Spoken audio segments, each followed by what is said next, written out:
찬양하리라. 주님 그 이름 찬양. 예수 크신 주 이름 나 찬양하리라.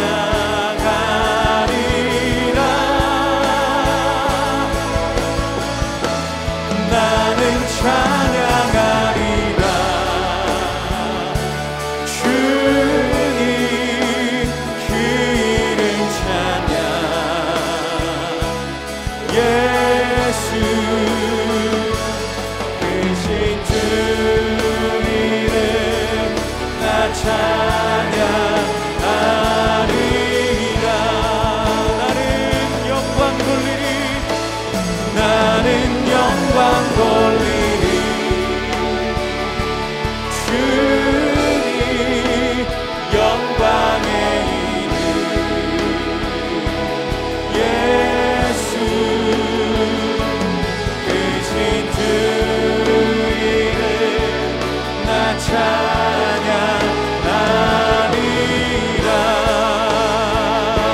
크신 주 이름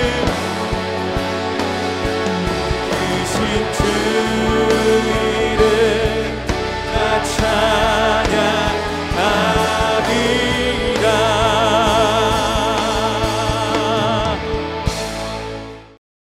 제14장.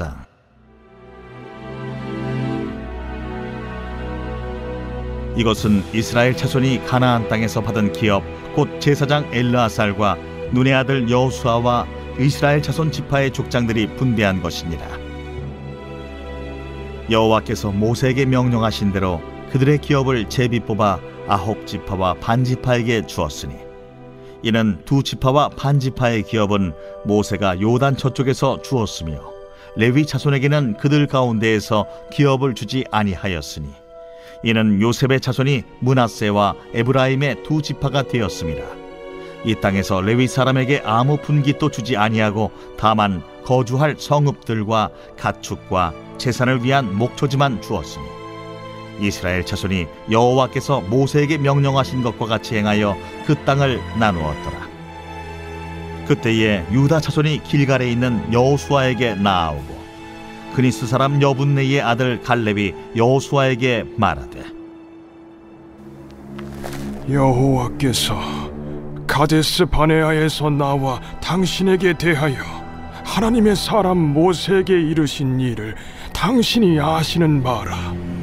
내 나이 40세에 여호와의 종 모세가 가데스 바네아에서 나를 보내어 이 땅을 정탐하게 하였으므로 내가 성실한 마음으로 그에게 보고하였고, 나와 함께 올라갔던 내 형제들은 백성의 간담을 높게 하였으나 나는 내 하나님 여호와께 충성하였으므로 그날에 모세가 맹세하여 이르되, 내가 내 하나님 여호와께 충성하였은즉 내 발로 밟는 땅은 영원히 너와 내 자손의 기업이 되리라 하였나이다. 이제 보소서, 여호와께서 이 말씀을 모세에게 이르신 때로부터 이스라엘이 광야에서 방황한 이 45년 동안을 여호와께서 말씀하신 대로 나를 생존하게 하셨나이다. 오늘 내가 85세로 돼 모세가 나를 보내던 날과 같이 오늘도 내가 여전히 강건하니 내 힘이 그때나 지금이나 같아서 싸움에나 출입에 감당할 수 있으니, 그날에 여호와께서 말씀하신 이 산지를 지금 내게 주소서. 당신도 그날에 들으셨거니와 그곳에는 아낙 사람이 있고 그 성읍들은 크고 견고할지라도 여호와께서 나와 함께 하시면 내가 여호와께서 말씀하신 대로 그들을 쫓아내리이다. 여호수아가 여분네의 아들 갈렙을 위하여 축복하고 헤브론을 그에게 주어 기업을 삼게 하매, 헤브론이 그니스 사람 여분네의 아들 갈렙의 기업이 되어 오늘까지 이르렀으니, 이는 그가 이스라엘의 하나님 여호와를 온전히 쫓았습니다. 헤브론의 옛 이름은 기럇 아르바라. 아르바는 아낙 사람 가운데에서 가장 큰 사람이었더라. 그리고 그 땅에 전쟁이 그쳤더라. 오늘도 하나님의 말씀 앞에 나오신 성도님들을 사랑하고 축복합니다. 오늘은 충성스러운 사명자 갈렙이라는 제목으로 말씀을 나누도록 하겠습니다. 여호수아서는 가나안 땅 정복과 분배에 대한 이야기입니다. 정복할 때는 적과 싸우느냐고 정신이 없고 딴 생각을 할 여유가 없겠죠. 그러나 얻은 땅을 분배할 때는 이런저런 생각들이 들어올 여지가 생깁니다. 그래서 어쩜 정복보다 분배가 더 중요할 수 있습니다. 왜냐하면 분배의 정의가 실현되지 않으면 내분이 일어나기 쉽기 때문입니다. 예루살렘 초대교회에서도 구제하는 일에 헬라파 유대인들이 소외되자 공동체에 어려움이 생긴 적이 있습니다. 가나안은 평야지대로만 이루어지지 않고 산악지대도 많고 척박한 곳이 많아서 단순히 지도상의 넓은 면적을 갖게 되었다고 해서 그 지파에게 혜택이 간 것은 아닙니다. 이스라엘이 가나안 땅을 정복할 때 승리의 비결은 하나님의 명령에 순종할 때 이기게 하셨습니다. 분배도 마찬가지입니다. 2절에 분배의 원칙이 나와 있습니다. 그것은 바로 여호와께서 모세에게 명령하신 대로 해야 하는 것입니다. 그리고 또 하나의 원칙이 있는데 그것은 레위 지파에게는 땅을 주지 않았습니다. 레위 지파는 각 지파로 흩어져서 성전을 돌보고 제사를 주관하며 율법을 가르치는 사명을 받았기 때문에 레위 지파의 생계는 각 지파에서 책임을 지도록 땅을 분배해 주지 않았습니다. 3절과 4절에 레위 자손에게는 그들 가운데에서 기업을 주지 아니하였으니 레위 사람에게 아무 분깃도 주지 아니하고 라고 되어 있습니다. 5절입니다. 이스라엘 자손이 여호와께서 모세에게 명령하신 것과 같이 행하여 그 땅을 나누었더라. 이렇게 땅이 분배되고 있는 상황에서 85세가 된 갈렙이 여호수아에게 나옵니다. 이때 여호수아에 대한 하나님의 평가는 여호수아 13장 1절에 여호수아가 나이가 많아 늙음에 여호와께서 그에게 이르시되 너는 나이가 많아 늙었고 여호수아는 나이가 많아 늙고 쇠약해졌습니다. 그러나 대조적으로 갈렙은 나이는 들었지만 육체의 강건함은 여전하다고 말합니다. 11절에 모세가 나를 보내던 날과 같이 오늘도 내가 여전히 강건하니 내 힘이 그때나 지금이나 같아서 싸움에나 출입에 감당할 수 있으니 말씀을 묵상하면서 왜 여호수아는 시간이 지나 쇠약해졌는데 갈렙은 강건할까를 생각해 보니 역시 1인자의 자리는 자신의 지내까지도 짜내야 하고 스트레스가 많아서 빨리 쇠약해진 것은 아닐까 하는 생각을 아주 짧게 해보았습니다. 오래 강건하고 싶다면 1인자가 되지 않는 것도 하나의 비법인 듯 합니다. 이 시간에는 갈렙에 대해서 자세히 살펴보고자 합니다. 6절에 그때 유다 자손이 길갈에 있는 여호수아에게 나오고 그니스 사람 여분의 아들 갈렙이 여호수아에게 말하되 갈렙은 유다 자손으로 그니스 사람으로 여분네의 아들입니다. 갈렙의 아버지는 여분네이고 그니스 사람이지만 유다 자손에 속해 있습니다. 그니스 사람이란 유다 남부 에돔 지역의 족속을 말합니다. 아브라함이 이삭을 낳고 이삭이 에서와 야곱을 낳았습니다. 에서는 장자였지만 장자권을 팥죽 한 그릇에 팔 정도로 가볍게 여겼죠. 그래서 장자권이 야곱에게 넘어갔고 비록 속여서 받기는 했지만 장자의 축복도 야곱이 받았습니다. 축복을 받은 야곱의 자녀들을 통해서 하나님은 이스라엘을 족장 공동체에서 민족 공동체로 만드는 일을 시작하셨습니다. 갈렙의 조상이 에돔이기 때문에 본래적 유다 지파는 아니라는 것을 알 수 있습니다. 어떤 연유인지는 성경에 구체적으로 나오지는 않지만 유다 지파에 속하게 된 것으로 봅니다. 유대 랍비들도 어떻게 갈렙 집안이 유다 지파에 속하게 되었는지 정확하게 역사 속에서 파악하지 못했다고 합니다. 이것은 한국에서 태어난 한국 사람이 미국으로 건너가 이민자로 살다가 영주권을 취득하고 시민권을 취득하면 한국 사람이지만 미국 시민권자가 되는 것과 비슷한 것으로 이해하면 쉬울 것 같습니다. 미국으로 이민을 가게 되면 공항에 누가 마중 나오느냐에 따라 직업이 결정된다는 말이 예전에는 있었습니다. 세탁소를 운영하는 지인이 마중을 나오면 세탁소를 하게 되고 식품점을 운영하는 사람이 마중을 나오면 식품점을 하게 되었다고 합니다. 아무 기반이 없기 때문에 지인의 도움을 받아 경제활동을 할 수밖에 없으니 그랬을 것 같습니다. 이렇게 이민자들은 경제활동을 하면서 기반을 잡고 경제적으로는 자립을 하거나 어느 정도의 부를 이룰 수 있습니다. 그러나 주류 사회에 들어가서 미국 정부에서 일을 한다든지 정치에 참여해서 목소리를 낸다는 것이 그리 쉬운 일은 아닙니다. 이번에 한인으로 첫 미 상원 의원이 된 앤디 김도 미국 사회에서 치열하게 살면서 개인의 이익만을 추구하지 않고 공동체에 헌신했고 충성스러운 삶을 살고 도덕적, 인격적으로 미국 사회의 지도자가 될 만큼의 역량을 발휘했기 때문에 가능했을 것입니다. 선거 과정에서 한 팟캐스터가 앤디 김의 한국적 유산을 비난하자 상대 후보였음에도 불구하고 바쇼 의원은 재빨리 그 발언을 비난하고 나서면서 상대방인 김 의원에 대해 좋은 사람이자 공적 봉사에 많은 시간을 바친 애국적인 미국인이라고 옹호했다고 합니다. 마찬가지로 본래 유다지파가 아님에도 불구하고 유다지파에 흡수되어 살게 된 갈렙의 할아버지, 아버지 갈렙은 유다지파 공동체에 헌신했을 것이고 유다지파의 지도자가 되었습니다. 민수기 13장 2절에 사람을 보내어 내가 이스라엘 자손에게 주는 가나안 땅을 정탐하게 하되 그들의 조상의 가문 각 지파 중에서 지휘관 된 자 한 사람씩 보내라 라고 명령하자 각 지파의 지휘관이 나왔는데 6절에 유다 지파에서는 여분의 아들 갈렙이 나오게 됩니다. 갈렙이 유다 지파의 지휘관이 되었다는 것은 갈렙이 조상들이 유다 지파에 충성된 사람들이었음을 확인할 수 있게 하는 장면입니다. 하나님이 어떤 사람을 쓰시는지 궁금하시죠? 갈렙을 통해 알 수 있는 것은 하나님은 충성된 사람을 쓰신다는 사실입니다.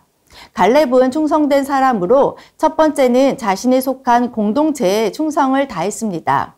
성도님들이 몸담고 있는 공동체에 어떤 자세로 살고 계신가요? 우리는 부부 공동체, 가족 공동체, 직장 공동체, 교회 공동체 등 많은 공동체에 속해 살아가고 있습니다. 하나님은 우리의 삶의 태도가 나의 유익이나 아님만을 위해 살아가는 삶이라면 우리에게 관심이 없으십니다. 그러나 하나님이 허락하신 공동체에 헌신하는 사람을 찾으시고 그 사람을 통해 일하십니다. 갈렙이 여호수아에게 나와서 45년 전의 일을 상기시킵니다. 6절 하반절입니다. 여호와께서 가데스 바네아에서 나와 당신에게 대하여 하나님의 사람 모세에게 이르신 일을 당신이 아시는 바라. 이 말은 하나님이 모세를 통해서 하신 말씀을 알고 있지 않느냐는 것입니다. 출애굽 후 약속의 땅에 들어가기 전에 하나님은 각 지파의 대표자를 한 명씩 뽑아 가나안을 정탐하게 하셨습니다. 12명의 정탐꾼들은 두 부류로 나누게 되는데 한 부류는 눈에 보이는 대로 보고하면서 그들이 보기에도 우리는 메뚜기와 같다며 백성들을 두려움에 떨게 한 메뚜기파가 되었습니다. 여호수아와 갈렙만이 그들은 우리의 밥이라고 외치면서 밥파가 되었습니다. 8절입니다. 나와 함께 올라갔던 내 형제들은 백성의 간담을 높게 하였으나 나는 내 하나님 여호와께 충성하였으므로. 여호수아와 갈렙이 밥파가 될 수 있었던 것은 눈에 보이는 것만을 본 것이 아니라 하나님이 하신 약속을 믿고 믿음의 눈으로 보았기 때문에 기골이 장대한 가나안 사람들을 보고서도 기죽지 않고 그들은 우리들의 밥이다라고 외칠 수 있었던 것입니다. 여기서 두 번째, 하나님이 갈렙을 쓰신 이유를 알 수 있습니다. 갈렙은 하나님의 말씀에 충성했습니다. 가나안 땅을 주시겠다고 하는 하나님의 말씀을 믿었기에 눈에 보이는 것은 아무 문제도 되지 않았습니다. 사랑하는 성도 여러분, 우리도 마찬가지입니다. 하나님의 말씀을 믿고 순종한다면 하나님의 말씀에 충성할 때 하나님은 우리를 통해 일하신다는 것을 기억해야 합니다. 말씀이 먼저입니다. 나의 열심과 열정이 말씀보다 먼저일 수는 없습니다. 그러므로 우리는 부지런히 하나님의 말씀을 알아야 합니다. 하나님은 명상을 통해 깨닫게 되거나 신비한 체험으로 경험하게 되어지는 분이 아니십니다. 하나님 스스로 자신을 계시한 책이 바로 성경입니다. 우리는 말씀 안에서만이 온전한 하나님을 알 수 있습니다.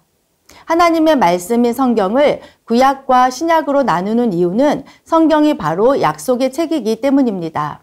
구약이 오실 메시아에 대한 약속의 책이라면 신약은 오신 메시아와 다시 오실 메시아에 대한 약속의 책입니다.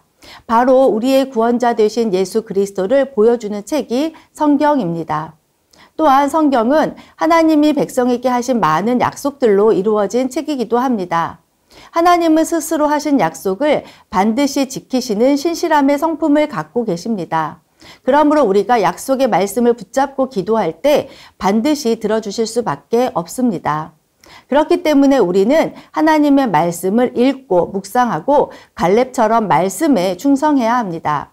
내 구비에 맞는 말씀, 내 이성으로 납득되는 말씀, 세상에서 득이 되는 말씀이 아니라 세상을 향해 너희는 내 밥이다 라고 외칠 수 있게 하는 힘과 능력이 되는 말씀의 삶을 걸어야 합니다. 9절입니다. 그날에 모세가 맹세하여 이르되 내가 내 하나님 여호와께 충성하였은즉 내 발로 밟은 땅은 영원히 너와 내 자손의 기업이 되리라 하였나이다. 9절에 분명히 말씀하고 있습니다. 갈렙이 여호와 하나님께 충성했다고요. 충성한 갈렙에게 하나님은 약속을 주셨습니다. 내 발로 밟는 땅은 영원히 너와 내 자손의 기업이 되리라. 하나님이 약속을 주셨고 그것이 갈렙의 꿈이 되었습니다. 그런데 몇 년이 흘렀나요?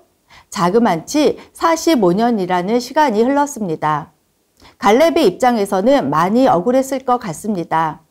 자신의 실수나 본인에게 결격 사유가 있어서 꿈이 좌절된 것이 아니라 믿음이 없었던 사람들로 인해서 그들이 광야에서 다 죽기까지 기다려야만 했던 시간이 바로 45년의 세월이었습니다. 성도님들도 한때 꿈꿨으나 좌절돼 수많은 꿈이 있을 것입니다. 혹시 다른 사람으로 인해 좌절된 꿈으로 지금도 억울한 마음으로 괴로워하는 성도님이 계실까요? 사업을 열심히 경영했지만 사기꾼을 만나 파산을 경험하기도 합니다. 수능을 열심히 준비했는데 뒤에 앉은 재수생 형이 자꾸 방해해서 좋은 성적을 받지 못해 학교를 낮춰서 가기도 하고 공정하지 못한 선발로 실력이 있었지만 대표팀에 뽑히지 못하기도 합니다. 그렇지만 하나님의 사명으로 받은 꿈은 반드시 성도님을 통해서 성취되어야 한다는 것을 기억하시기 바랍니다. 10절과 11절입니다. 이제 보소서 여호와께서 이 말씀을 모세에게 이르신 때로부터 이스라엘이 광야에서 방황한 45년 동안을 여호와께서 말씀하신 대로 나를 생존하게 하셨나이다. 오늘 내가 85세로되 모세가 나를 보내던 날과 같이 오늘도 내가 여전히 강건하니 내 힘이 그때나 지금이나 같아서 싸움에나 출입에 감당할 수 있으니 갈렙의 나이 85세가 되었지만 자신이 살고 있는 이유는 아직 완성되지 않은 사명 때문이라고 말합니다. 지난번 제가 한 새벽 설교 제목이 사명이 수명을 결정한다였는데 그때 가장 먼저 떠오른 인물이 바로 갈렙이었습니다. 갈렙 또한 동일한 생각을 하고 있습니다. 자신이 살아있는 이유는 하나님이 살게 하셨기 때문이라는 것입니다. 내가 건강관리를 잘해서 유전적으로 뛰어나서 몸에 좋은 음식과 건강보조제를 많이 먹어서가 아니라는 것입니다. 더 나아가 생존에 있을 뿐만 아니라 아직도 강건해서 45년 전이나 지금이나 능히 싸울 수 있다는 것입니다.